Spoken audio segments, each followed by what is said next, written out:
Hello students, तो पिछली class में हमने किया था delegation of authority. Delegation of authority का मीनिंग, उसका प्रोसेस और उसके इम्पोर्टेंस। आज हम करेंगे डिसेंट्रलाइजेशन। तो डिसेंट्रलाइजेशन क्या होता है? Decentralisation is an expansion of delegation of authority. It is whole distribution of authority and responsibility to smallest unit. देखो, डेलीगेशन ऑफ ऑथोरिटी तो क्या होता है? एक सुपीरियर ने अपने सबॉर्डिनेट को ऑथोरिटी डेलीगेट की, कुछ रिस्पॉन्सिबिलिटी असाइन की, वो डेलीगेशन ऑफ ऑथोरिटी कहलाता है।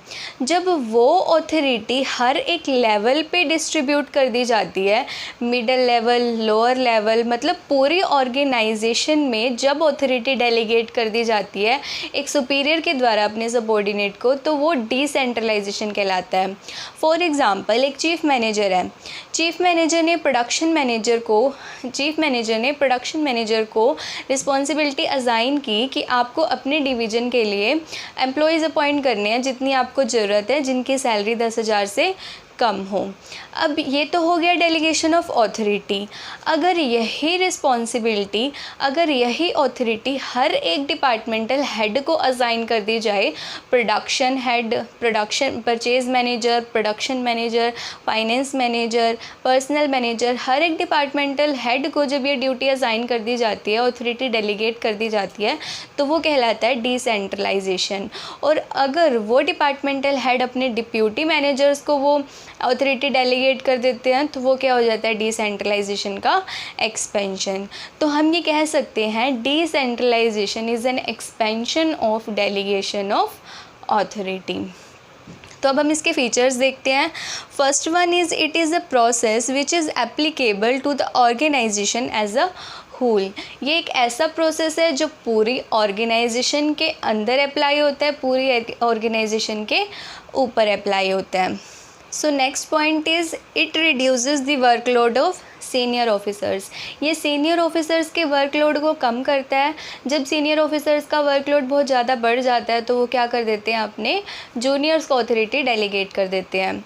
उसके बाद next point is it increases the significance of the role of subordinates. ये सबॉर्डिनेट्स के रोल को उनके सिग्निफिकेंस को इंक्रीज़ करता है। देखो, डिसेंट्रलाइजेशन में जो सीनियर ऑफिसर्स हैं वो अपने सबॉर्डिनेट को ऑथोरिटी डेलीगेट कर देते हैं और वो एक तरह से फ्री हो जाते हैं।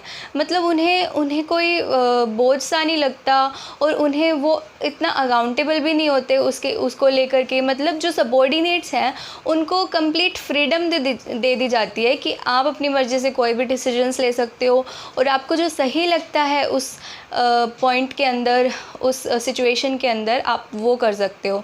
तो हम ये कह सकते हैं ये सबॉर्डिनेट्स के रोल को इंक्रीज़ करता है। उसके बाद next point is decision are taken by those employees who are going to implement them. Decisions, जैसे कि अभी मैंने बताया, डिसीजंस उनको कंप्लीट फ्रीडम दे दी जाती है कि आपको जो सही लगता है उस सिचुएशन के अंदर आप वो डिसीजन ले सकते हो। तो उन एम्प्लॉयज़ के द्वारा डिसीजंस लिए जाते हैं जो कि उन डिसीजंस को इम्प्लीमेंट करने वाले हैं। उसके बाद next point is along with the authority even accountability is delegated. पिछली क्लास में हमने जब डेलीगेशन ऑफ ऑथोरिटी पढ़ा था तो उसके अंदर एक पॉइंट आया था, कैन अकाउंटेबिलिटी बी डेलीगेटेड? तो उसके अंदर हमने पढ़ा था नो। लेकिन डिसेंट्रलाइजेशन में even accountability is also delegated with the authority. तो अब हम करेंगे इम्पोर्टेंस ऑफ डिसेंट्रलाइजेशन, यानी कि डिसेंट्रलाइजेशन के क्या इम्पोर्टेंस है, क्यों ये ऑर्गेनाइजेशन में ज़रूरी होता है। So first one is develop initiative among subordinates. देखो, जब डिसेंट्रलाइजेशन किया जाता है, यानी कि डेलीगेशन ऑफ ऑथोरिटी किया जाता है इन द होल ऑर्गेनाइजेशन, तो क्या होता है? सबॉर्डिनेट्स जो होते हैं, सबॉर्डिनेट्स को फ्रीडम दे दी जाती है कि वो डिसीजंस ले सकते हैं और उन्हें उस सिचुएशन में जो भी सही लगता है वो डिसीजन वो ले सकते हैं। सो इससे सबॉर्डिनेट का रोल इंक्रीज़ होता है, उनकी इम्पोर्टेंस इंक्रीज़ होती है और सबॉर्डिनेट्स जो हैं उनका भी डेवलपमेंट होता है। उनको एक चैलेंजिंग एनवायरनमेंट मिलता है जिसके अंदर वो क्या करते हैं? डिसीजंस लेने की कोशिश करते हैं। तो इससे क्या होता है? उनका डेवलपमेंट होता है। उसके बाद next point is develops managerial talent for future.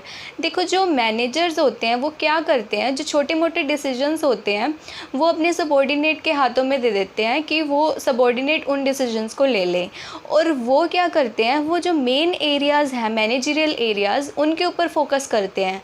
तो इससे क्या होता है, जो मैनेजर्स हैं वो क्या करते हैं, पूरी ऑर्गेनाइजेशन के बारे में, ऑर्गेनाइजेशन के ब्राइट फ्यूचर के बारे में डिसीजंस लेते हैं, मैनेजरियल एरियाज़ के ऊपर फोकस करके उनको ज़्यादा टाइम मिलता है कि वो उन डिसीजंस को ले सके जिससे कि पूरी ऑर्गेनाइजेशन का भला हो। उसके बाद नेक्स्ट पॉइंट है क्विक डिसीजन टेकिंग।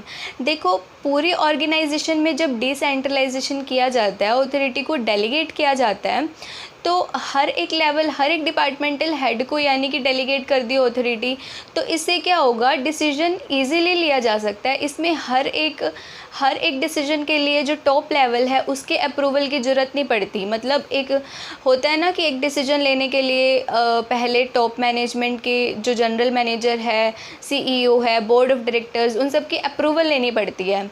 तो जब डिसेंट्रलाइजेशन होता है तो जो सबॉर्डिनेट्स हैं वो डिसीजंस ले सकते हैं, उनको बार बार टॉप लेवल की अप्रूवल टॉप मैनेजमेंट की अप्रूवल नहीं लेनी पड़ती। तो इससे क्या होता है, क्विक डिसीजन लिया जा सकता है। उसके बाद नेक्स्ट पॉइंट है relief to top management. Top management को भी रिलीफ मिलता है, उनका जो वर्कलोड होता है वो बहुत ज़्यादा बढ़ जाता है, तो वो अपना वर्कलोड कम करने के लिए क्या कर देते हैं, कुछ जो डिसीजंस है वो सबॉर्डिनेट्स के हाथों में दे देते हैं। तो इससे क्या होता है, टॉप मैनेजमेंट को रिलीफ मिलता है और वो क्या कर सकते हैं, ऑर्गेनाइजेशन के ब्राइट फ्यूचर के लिए डिसीजन लेने के लिए फोकस कर सकते हैं। उसके बाद नेक्स्ट पॉइंट है फैसिलिटेट्स ग्रोथ। इससे क्या होता है, पूरी ऑर्गेनाइजेशन का डेवलपमेंट होता है, पूरी ऑर्गेनाइजेशन का ग्रोथ होता है। जैसे कि हमने अभी पढ़ा कि जो मैनेजर्स हैं वो जो छोटे मोटे डिसीजंस हैं वो अपने सबॉर्डिनेट्स के हाथों में दे देते हैं, और जो मेन एरियाज़ हैं मैनेजरियल एरियाज़ उनके ऊपर फोकस करते हैं, प्लानिंग, ऑर्गेनाइजेशन की जो डिसीजन मेकिंग पॉलिसीज़ हैं उनको बनाने में बिज़ी रहते हैं। तो इससे क्या होता है, पूरी ऑर्गेनाइजेशन का ग्रोथ होता है। और जब सबॉर्डिनेट्स को डेलीगेट की जाती है अथॉरिटी, तो उनके हाथों में भी पावर आती है कि वो डिसीजन ले सकते हैं, और उनको भी एक चैलेंजिंग सिचुएशन मिलती है कि वो फ्यूचर में जो भी चैलेंजेस आते हैं उनको इजीली फेस कर सकते हैं। तो इससे एम्प्लॉय की भी ग्रोथ होती है और मैनेजर्स की भी ग्रोथ होती है, तो पूरी ऑर्गेनाइजेशन की ग्रोथ इसके थ्रू होती है।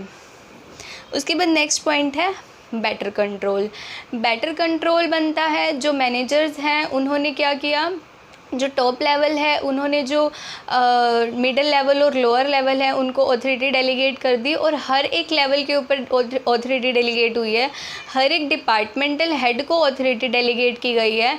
तो वो क्या कर सकते हैं, वो देख सकते हैं कि हर एक डिपार्टमेंटल हेड ने कितना कंट्रीब्यूशन दिया है एक ऑब्जेक्टिव को अचीव करने में। ठीक है, इससे टॉप लेवल मैनेजमेंट क्या कर सकते हैं, उनकी परफॉर्मेंस को इवैल्यूएट कर सकते हैं और उनको कमांड कर सकते हैं। तो एक बेटर कंट्रोल वो उनके ऊपर मेंटेन कर सकते हैं। तो हमारी जो यूनिट 5 है ऑर्गेनाइजिंग वो कंप्लीट हो गई है। अगर आपको कुछ भी डाउट आता है इसमें तो आप मुझसे पूछ सकते हैं। अब हम नेक्स्ट क्लास में नेक्स्ट यूनिट स्टार्ट करेंगे, that is staffing. Thank you so much.